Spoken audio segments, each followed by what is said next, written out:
Squid Game Season 3 has definitely stirred up a big debate with fans split on how the show wrapped up, but personally, I think it ended on a powerful note. While it might not have satisfied everyone, I believe there is a deeper message woven within this series finale, one that many may have missed, but adds a whole new layer of meaning to the story and especially around the character of Gi-hun. In this video, I'm going to break down and analyze what all of that is to me while giving my thoughts on the ending to one of the biggest shows in television history. One of the biggest reasons why it's taken me so long to get this video out is because I've been pondering on the very question of whether or not I think and truly believe that Season 3 was a good season of television. I've gone back and watched the episodes through the eyes of several reaction channels, as well as read up on some interviews from the creator himself to get an idea as to what he was going for with this season, especially given when those interviews came out about 5 or so days after the season dropped.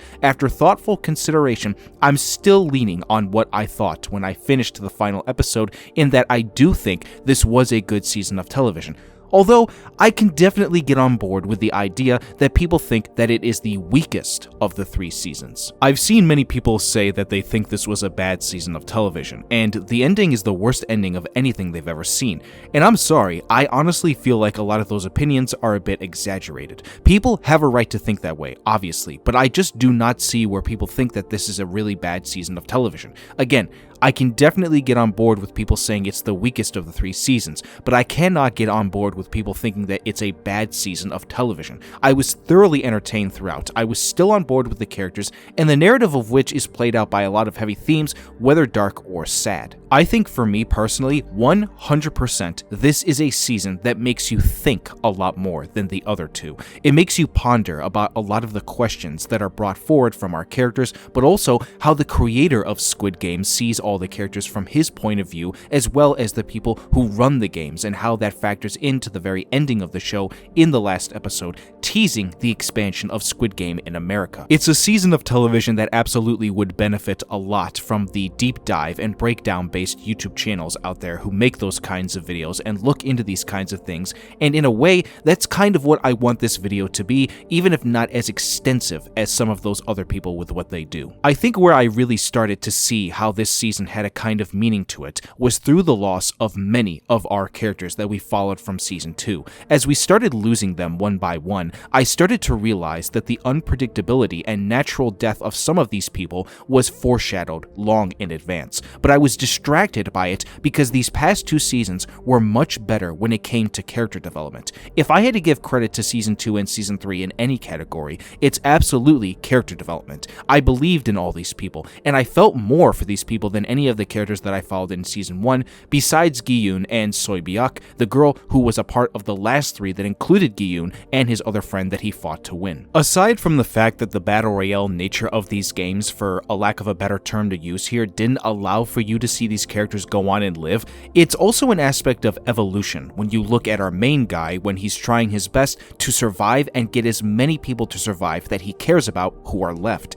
More than in Season 1, you see Gi-young change with every death that's personal to him. When his other close friend, Jung-bae, was killed in the failed revolution and a frontman continued to let him live, all the man could feel was defeat and a lack of care for anything in the world, which is why for the first couple of episodes, all you see was this expression on his face of not giving a single shit about anything going on. Once we continue the games and we get to a point where the mother character Gyu-young is begging Ji-hoon to go care for the baby of Jun-ho, that brings him back into the light because he has something to fight for again. Now, of course, not everything revolves around Gi-hun as far as losing characters. We as an audience member feel the loss as well, because after a while, you start to realize that rooting for these people, while the right thing to do because of good intentions, it's ultimately going to bring us more pain because we know these people are not getting out. At some point, the ones we loved and cared for the most were going to have to turn on each other and fight to survive and win. It wouldn't be a piece of Korean media, television show, or otherwise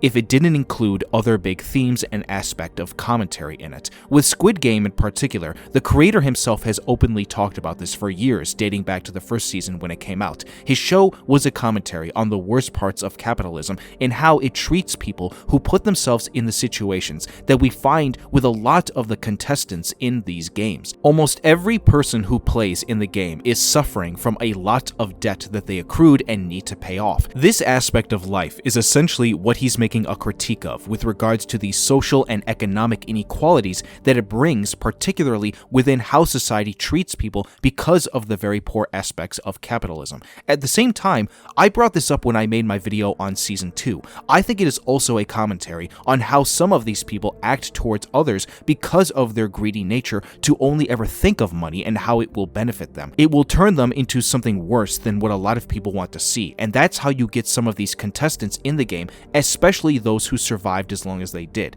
The remaining several players in the final 2 episodes are absolutely not what I think a lot of fans expected to see, but I think it's exactly what the creator is making a point out of. The worst kinds of people are normally the ones who get their way to the end over the people who probably deserve it the most. The ones who want the best for other people and not just for themselves. Lee-Jung-jae was a great representation of that, especially when she was having that conversation with Gi-hun before she took her life. Before pleading to him about taking care of the baby, she explains exactly the reality that I think a lot of people know to be true about how the bad come out on top and the good don't. The other thing that it perfectly lays out, as we now get to talk about one of the ending's big layers, is that the games are still going to happen and continue, at least in another country that's not Korea. As far as I'm aware, the ending didn't quite make it clear enough if the games in South Korea specifically would go on, especially now that their island has blown up and they don't have a place to hold the games, at least that we know of. The ending showing the Americanized version shows that, of course, Korea is not the only place that it happens, but it's also a showcase of the creator's true intent of telling us what the series finale was meant to be about. Capitalism is a dirty game of losing and not winning. The creator, Hwang Dong-hyuk, said it in an interview as much. Because this story started out with me wanting to tackle issues about the limitless competition and the system that's created in late capitalism, I wanted to leave it on a note highlighting the fact that these systems, even if one comes down, it is not easy to dismantle the whole system. It will always repeat itself. And he's right about that. I think it's been well established throughout both of these last 2 seasons that the Squid Games cannot be taken down. You can try as many revolutions as you want, with like how Gi-hun and some of the players tried at the end of Season 2, but in the end, there's really no way out, and the only way to get out is either by winning the games or dying. Simple as that. It's super dark, it's super depressing, and I think it's perfectly emblematic of the kind of show that you would see in a piece of Korean media. And to that point, I think there is a lot to look at from that point of view within the character of Gi-hun.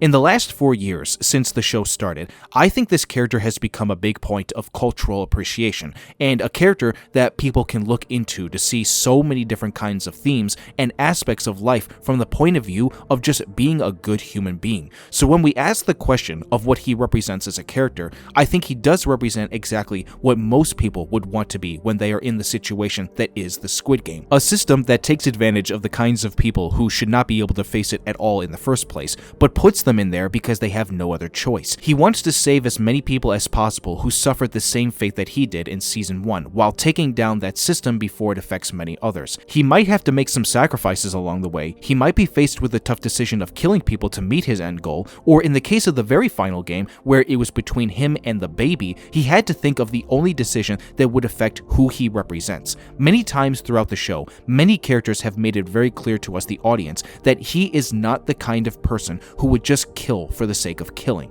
Lots of other people in the show do represent that, and I think that is one of the big reasons why he was able to survive to the very end, again, like he did in Season 1. He didn't overplay his cards, but he also stayed true to the kind of person that he is. That seems like one of the only ways that someone could win the games outright, or at least come close to winning them, given that if Gi-hun didn't have a damn baby to deal with at the end, he definitely would have won again. The frontman showed that as much when we saw his background of when he won the games. The dude is a killer and won't hesitate to do it if that means that's the only way he wins. When he watches Gi-hun make the sacrifice at the end, that is what answered the very question that he left to Gi-hun at the end of episode 4, when frontman reveals to him that he was the one he played with all of Season 2. He asked him, do you still have faith in people? The only answer that could be given to that question was by Gi-hun showing it to him. The moment before Gi-hun falls off, he's basically saying that humans are not a thing for you to bet on, and that there is more to them than that.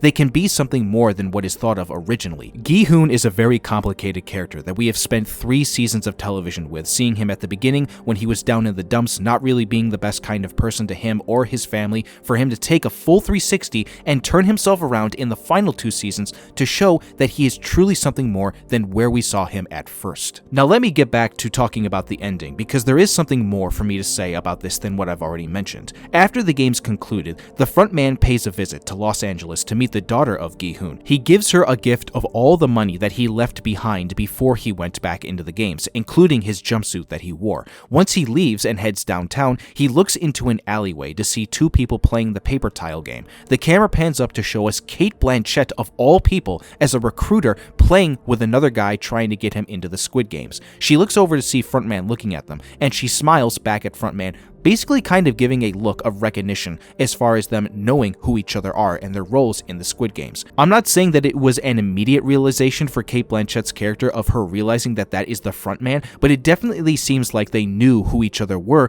based on their roles within the games. Reportedly, this is meant to be a sneak peek at the new spin-off show that we are getting in the future following an American version of the games. The spin-off will be made by the great David Fincher. Why he's doing this is a question that I don't think I will ever get a good concrete answer to, because this does not feel like the kind of stuff that we know David Fincher to be making. Again, he's a very good filmmaker, but I just don't think that this is the kind of thing that he should be working on right now when you look at his past filmography. According to the Squid Game creator in that same interview that I mentioned earlier, the ending is not bred out of him relating it to the spin-off show. He originally had another ending where Gi-hun won the games and went on to see his daughter in the end. In this case, we went with the opposite approach and made it a little bit more of a depressing but hopeful ending, as the creator puts it. He knows the system can't be fully dismantled, but with the efforts like the one we saw with Gi-hun in Korea, as long as there is a concerted effort from everyone to fight it, eventually it might just end. Now, with all that being said, the final thing I want to talk about is the reaction from many fans to the ending and the season overall. Again, I don't think it was a perfect season. I think my 3 issues with the season overall is that in some ways, structurally, I think you could have only done this with 2 seasons and not 3.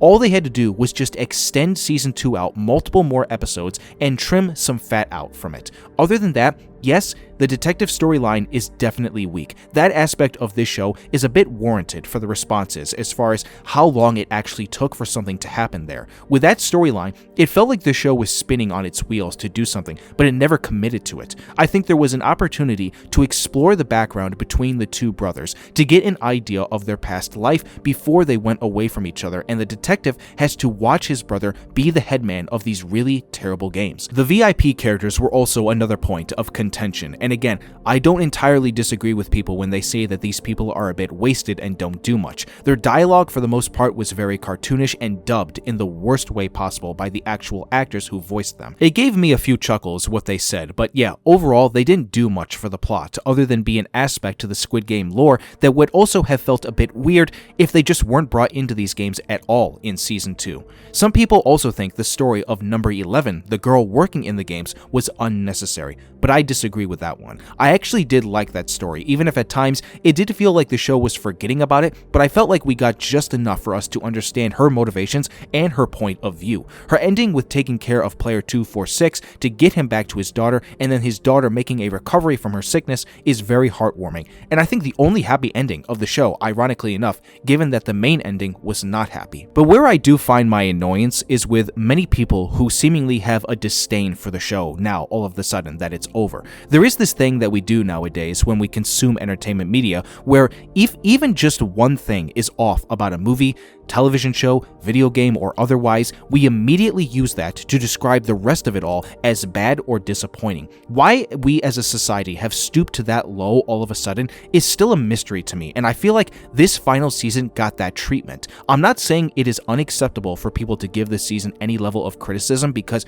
I do also have some of that too. I just don't understand why people think it's necessary to take even just one thing and make it a reason for why the rest of the season for them is bad television. The very ending of the show was the biggest evidence of that for me. Apparently, when you go online, a lot of people wanted a happy ending. They wanted to see Gi-hun win and so on. But that's just not the story that the creator wanted to tell, nor do I think it was never fully foretold that it would end that way. Once the revolution of season 2 was defeated, it was made clear, at least in my eyes, that no one was getting out. I just think it's a case of people letting their expectations get the better of them, and for that reason, they just want to crap all over everything that they experienced up till now. I referenced it earlier, but Korean media in general is just not used to this idea of telling happy endings either. A lot of Korean media I've watched up till now has had a sad and depressing ending. One of my favorite seasons of television that I watched in the last 5 years was from a show called All of Us Are Dead. It's a Korean zombie show that, like Squid Game, is very depressing, has a lot of deep themes to it, and also sprinkles in some aspects of commentary as well. It just feels like some more Americanized audiences have a little bit more of an arrogant tone towards the show because of what I just laid out.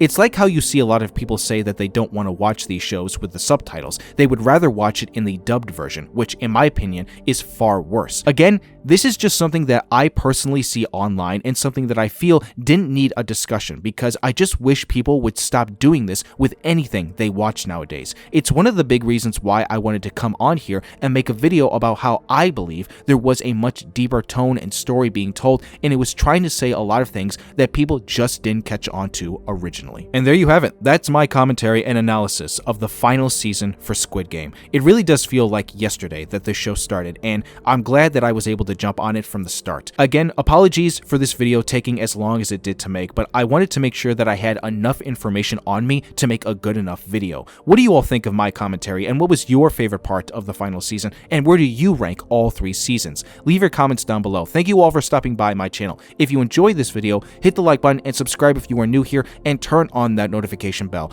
I'm trying to build a community on here, and your support would be appreciated. We just hit 10,000 subscribers recently on the channel, and I hope that that number continues to grow. That's a wrap, folks. I hope everyone here has a wonderful rest of the day, and I will see you all soon for the next video.